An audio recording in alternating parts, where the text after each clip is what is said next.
سلسلہ جوامع الکلم میں آپ کو خوش آمدید کہتا ہوں۔ سامعین و ناظرین، آئیے آج کی حدیث پاک کی طرف بڑھتے ہیں۔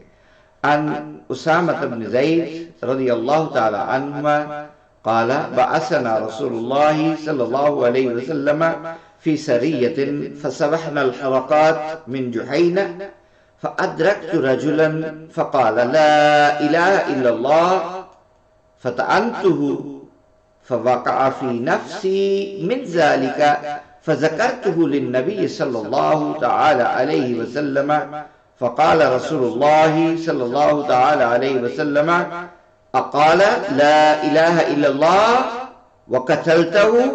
قال قلت يا رسول الله إنما قالها خوفا من السلاح قال أفلا شققت عن قلبه حتى تعلم أقالها أم لا فما زال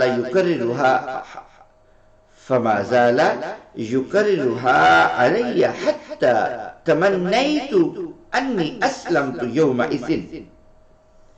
اس کا حوالہ ڈسکرپشن میں لگا دیتا ہوں۔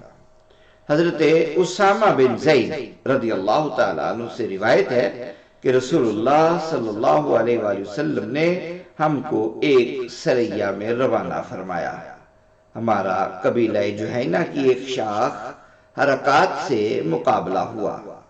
میں نے ایک شخص پر حملہ کیا، اس نے بے ساختہ کلمہ طیبہ لا الہ الا اللہ پڑھا، لیکن میں نے اسے نیزہ مار کر ہلاک کر دیا۔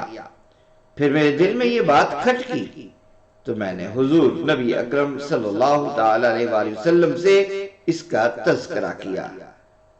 حضور جانے دو عالم نے ارشاد فرمایا، کیا اس نے لا الہ الا اللہ پڑھا تھا اور تم نے اس کو قتل کر دیا؟ میں نے عرض کیا یا رسول اللہ، اس نے سلاح یعنی ہتھیار کے خوف سے پڑھا تھا۔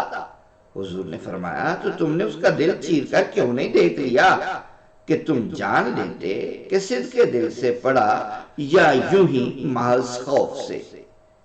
حضور یہی جملہ بار بار فرماتے رہے، یہاں تک کہ اس تشدیدی حکم سے متاثر ہو کر میں تمنا کرنے لگا کہ کاش میں آج ہی مسلمان ہوا ہوتا، کاش میں آج ہی مسلمان ہوا ہوتا۔